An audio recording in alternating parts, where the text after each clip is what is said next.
Hey everyone, welcome back to another episode of the Rent Prep for Landlords podcast. This is episode 329. I'm your host, Andrew Schultz. On today's episode, we're going to be talking about New York City's worst landlord, when lying on a rental application goes wrong, and how to avoid an eviction using cash for keys. We'll get to all that right after this. 1, 2, 3, 4. Yeah. Welcome to the Rent Prep for Landlords podcast. Now your host, Andrew Schultz. Let's jump right in with today's In the News segment. This article is coming out of the Brooklyner, written by Alex Williamson on September 8th, 2020, so this is relatively recent. Tenants withhold rent from city's worst landlord. The property owner who currently holds the title for New York City's worst landlord is facing a tenant uprising at one of his distressed properties in Crown Heights.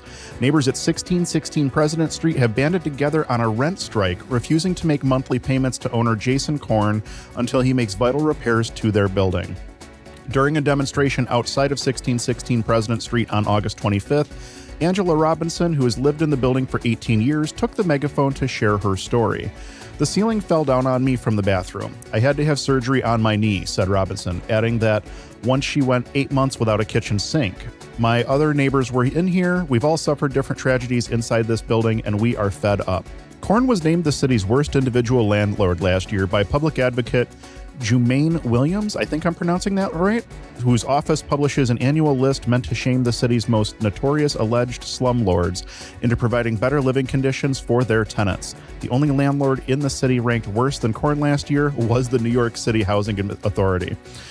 Pay attention to this next section because this gives you an idea of just how bad this guy is as a housing provider. Korn's 15 properties across the city carried an average of 2,877 open violations with the Department of Housing Preservation and Development, including citations for rodent infestation, mold, heat outages, and lead paint.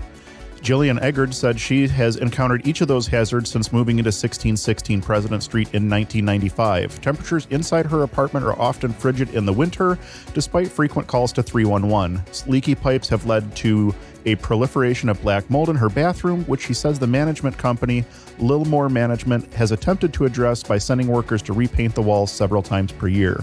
According to Eggers, she typically has to make multiple complaints before management sends someone over. Even then, the repairs usually don't address the root issues, for instance, the leaky plumbing that causes the mold, leading Edgar to feel trapped in a cycle of temporary fixes that soon need to be done once again. "Me personally, I get tired," said Edgar. "I know the contractors by their names. They say, 'How you doing? You all right?' 'Yeah, I enjoy your Christmas. I'm tired of y'all coming in.'" Vincia Barber, who moved into the building last year, says her time at 1616 President Street has been a disaster so far. She says she couldn't open her daughter's bedroom window recently due to the rat infestation in the building's rear court, an area that's frequently overflowing with garbage. Barbara says she's made 71 calls to 311 to report the rats. The black mold that grows and regrows in her bathroom is especially worrying because of her daughter's asthma. "It's an issue that's ongoing, that's internal. We have to take care of it, but he's not. But he's also collecting rent. A judge has to say, no, this is wrong, this is not right. What you're doing is totally wrong," said Barber. The city's past efforts to pursue Korn into making repairs at 1616 President Street have not been successful.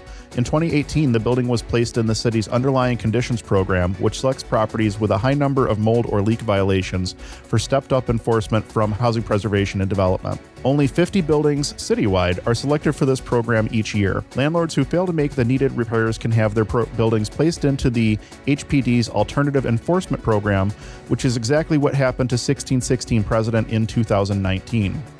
Buildings singled out for alternative enforcement receive more frequent inspections for housing code violations.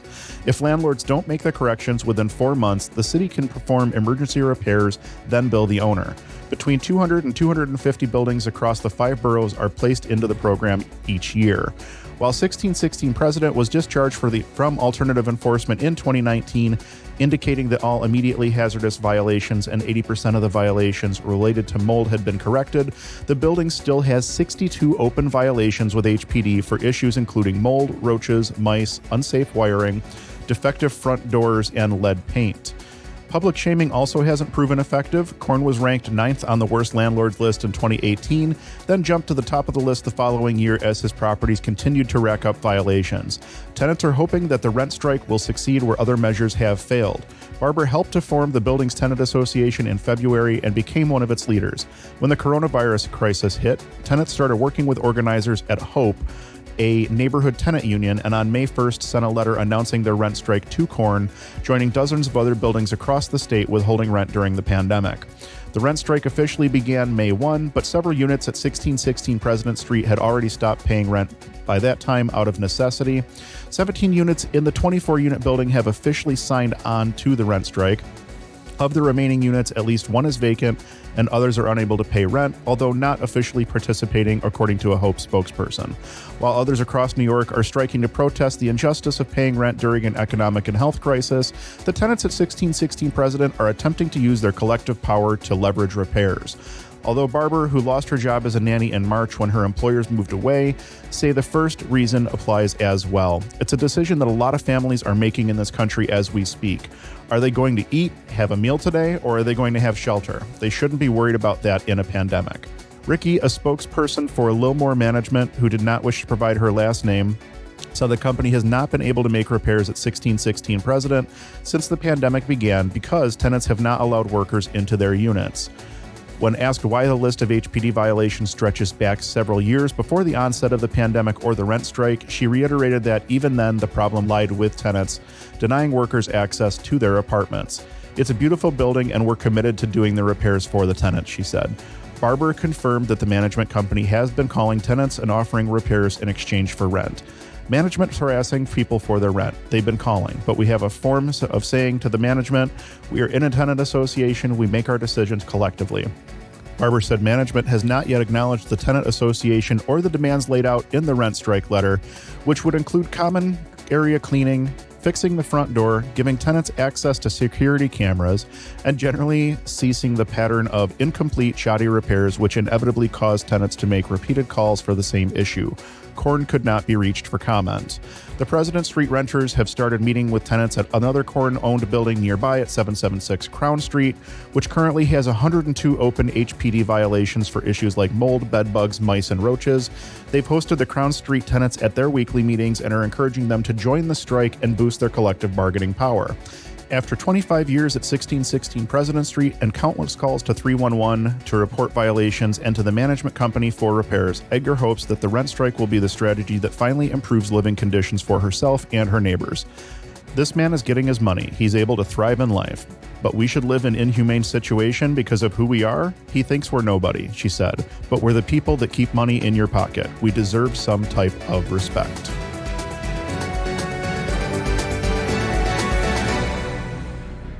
So typically on this podcast, we cover things in a very housing provider positive way. This article was chosen on purpose to highlight some of the reasons that tenants have issues with landlords.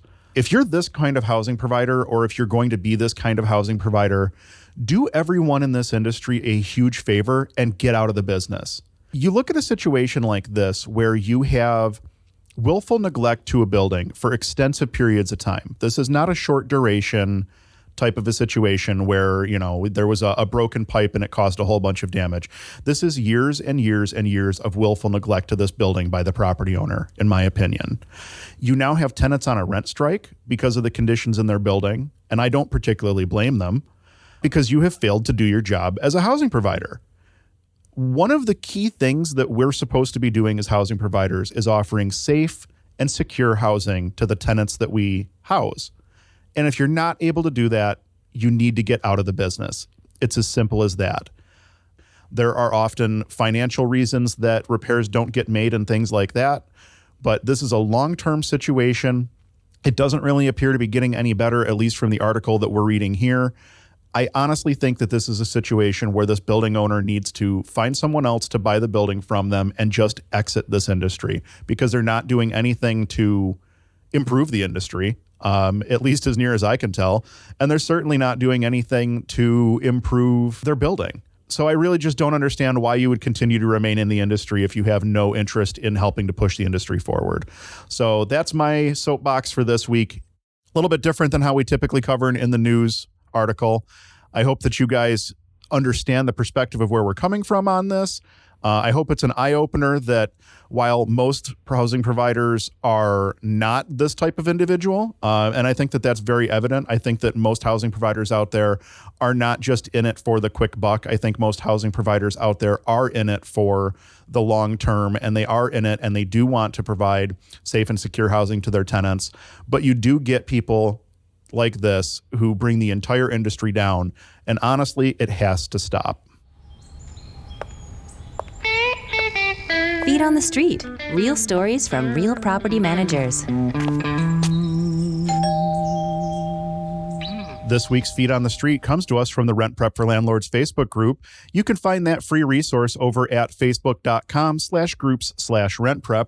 We're at almost 12,000 members over there, and it's a great opportunity for you to get perspectives from landlords around the country on any topic you may be having an issue with. Feel free to check that out today. Again, it's completely free, and you can find that over at facebook.com/groups/rentprep. When you go to join the group, you'll have to answer, I believe, 3 questions. Do me a favor and let them know that you heard about the group from the podcast. It just helps us to track where people are finding us from. So we're looking at a couple of text messages sent from an applicant to a housing provider and then from a housing provider back to the applicant. These are text messages that were sent and received during the rental application process, and it's pretty evident to me that somebody did not get the employment reference that they were anticipating. Text from the applicant. My boss is listed as Shauna Davis, and she said that she did not say anything like that because I work there. I'm really confused because I get up every day and work 6 to 3 and make a pretty penny from them. Response from the housing provider. We contacted the school directly since Shauna was sketchy with her responses. There's no Shauna Davis that works there. Your friend, Shauna Mosley, did, who also quit a week ago. Good luck with your rental search. So essentially what happened here is someone tried to use a fake employment reference, tried to use a friend, and was caught in the process. And it really goes to show you that you have to do the digging when you're doing your applicant screening, your tenant screening as part of your pre-lease process. Pay stubs are not enough. Looking at a pay stub is not enough in today's day and age. They're very easily faked. There's a ton of websites out there where you can buy or fake a pay stub. As a matter of fact, we caught a fake pay stub this week on one of our apartments, and we discovered that it was a fake pay stub because we made a call directly to the employer. The information that the employer gave us did not match at all with what was on the pay stub. Unfortunately, some employers will not verify information, which sucks. Some will only verify if somebody works there or not, maybe full-time or part-time, but won't actually verify any income information. But make the call to the employer directly. Don't necessarily trust the phone number that's on the rental application. A lot of times they'll use a direct number to a supervisor. They might use a friend who doesn't work for the company, something like that. If it's a bigger company, call and ask to speak to their human resources department. If it's a smaller company where you might be dealing with the person directly, do a Google search, find the main number for the company and call that way. Try to avoid calling the number that's on the application because like I said, generally speaking, it's very easy to put a cell phone number or a different phone number in there and try to kind of skirt around an employment reference. So definitely go directly to the source whenever possible and ask the questions. Verify employment before move-in as well. And the reason I say that is because, especially right now, things are very, very dynamic in the world, and people's employment situation are a little bit more fluid than they might otherwise be. So I would definitely verify employment before move-in. It might not be a big deal if you screen somebody on Monday and they're moving in on Friday. You've probably already screened them plenty by that point. But if you have somebody that, maybe you screen them in the first week of September, but they're not moving in until October 1, the day before move-in, you're going to want to make sure that they still have employment, gainful employment, the same as you would want to verify that they've turned the utilities on in their name and things like that. So that's definitely something to keep in mind. It's not, egregious to think to do something like that. Mortgage companies do it every single time they close a mortgage. They will call and get at least a verbal confirmation that that person is still employed by the company, the day of or the day before closing. So it's not unrealistic to think about doing something like that. But it's definitely not enough to just look at one pay stub and say, oh yeah, this person meets my income requirements. You have to do the digging on something like this, especially in today's day and age. There are so many different ways that people are trying to game the system, and you have to make sure that the information that you are using to make your decisions is as reliable and as accurate as possible. Water cooler wisdom, expert advice from real estate pros. With all the eviction moratoriums and shifting legislation going on throughout the country, sometimes it's very difficult to get a bad tenant out of a unit. Today's water cooler wisdom comes to us from our Facebook group. Again, facebook.com/groups/rentprep. And it reads as follows. In 30 days, I'm closing on a distressed property with non-paying tenants. I'm really not trying to do the whole court proceeding thing, especially right now, and I really need to get them out. What would you do? Would you do cash for keys? And if so, what are your best tips for that? So first I want to discuss what exactly is cash for keys. Cash for keys is a scenario where you give the tenant some amount of cash and they give you possession of the apartment back. It's typically done in lieu of an eviction, and I was first introduced to it back when I was doing a lot more REO foreclosure work. What would happen is the banks would offer a certain sum of money to the occupant of the home to be out by X date.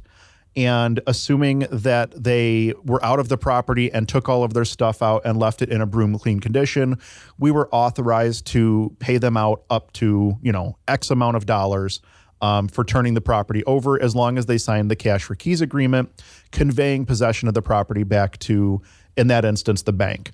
Cash for keys is certainly gaining popularity right now as a good alternative to an eviction. You really do need to understand exactly what it is that you're doing before you jump into a cash for keys scenario. But I will give you a couple of tips and tricks that I would recommend if this is the route that you're thinking about going. So the first thing I would want you to understand is that this is not necessarily something that you can do in every state. You're going to want to talk to a good landlord-tenant attorney who has done a cash for keys scenario before and understands the ins and outs of how it works. They should have some kind of an agreement that they can assist you with, such that the agreement conveys possession of the unit back to you when the tenant leaves it, as long as you give the tenant the cash that you had agreed upon. This is not something that you want to screw up, because if you do screw it up, you could wind up with this tenant still in place and you've now handed them cash and still don't have possession of your place. So this is not something that you want to screw up. This is not something where you want to just go download a template off the internet and hope that that's good enough. Spend a little bit of time, spend a little bit of money if you need to. Speak to a proper real estate attorney who deals with landlord-tenant issues, understands how cash for keys scenarios work, and can provide you with some kind of an actual agreement that's been reviewed by an attorney so that you understand that what you're doing is the correct way to do things. There are a lot of people who are against cash for keys, and my recommendation to those people is stop. Get control of your asset, get it generating revenue for you again. I understand that swallowing your pride sucks, but swallowing lost rent every single month sucks a lot more. So cash for keys is one of those scenarios that, yeah, it might not feel good to hand somebody a check when you know that this person already owes you hundreds or thousands of dollars in back rent. But if it gets control of the asset back in your hands, that's truly what matters, because at that point, you can begin the process of turning that unit over and finding a paying tenant to put in that scenario or to put in that unit. Swallow your pride, do the cash for keys, get possession of your asset back, and move on with life. You'll be so much better off than if you wait and wait and wait for an eviction. Because at this point, we're not doing any evictions for the most part for non-payment through the end of this year. So that is something to keep in mind. There is a federal eviction moratorium that basically stops a lot of the non-eviction payments through the end of this year. Do you really want to be stuck with that tenant for several more months? Or is it time to swallow your pride and just do a cash for keys scenario? So that is my recommendation for housing providers who are struggling right now and trying to get, non-paying tenants to leave an apartment. This might be, the golden ticket for you. It may not work. It doesn't work in all scenarios. A tenant has to want to leave the space before it'll work. And right now, if they know that they're not going to be able to find another place, you may not be able to get a cash for keys to work, but it is something to consider exploring. That pretty much wraps things up for this week's episode of the Rent Prep for Landlords podcast. Thank you so much for listening. We really do appreciate it. New episode will drop next Thursday. Anywhere podcast can be heard. Also over at rentprep.com/podcast. If you're looking to get in contact with me, I can be reached over at ownbuffalo.com. There's links to our YouTube and Facebook channels there. Just a reminder, I also run a weekly show every Wednesday, 10 a.m. Eastern. That's live on our Facebook page with replays available both on Facebook and our YouTube page as well. And if you're looking for excellent tenant screening services, look no further than rentprep.com. You can take a look at all the different services that they offer over there as well. Don't forget to check out the Rent Prep for Landlords Facebook group over at facebook.com/groups/rentprep. Make sure you answer the 3 questions and don't forget to let them know that you heard about it on the podcast. Again, thank you all so much for listening. I'm Andrew Schultz with Own Buffalo for rentprep.com, and we'll see you next week.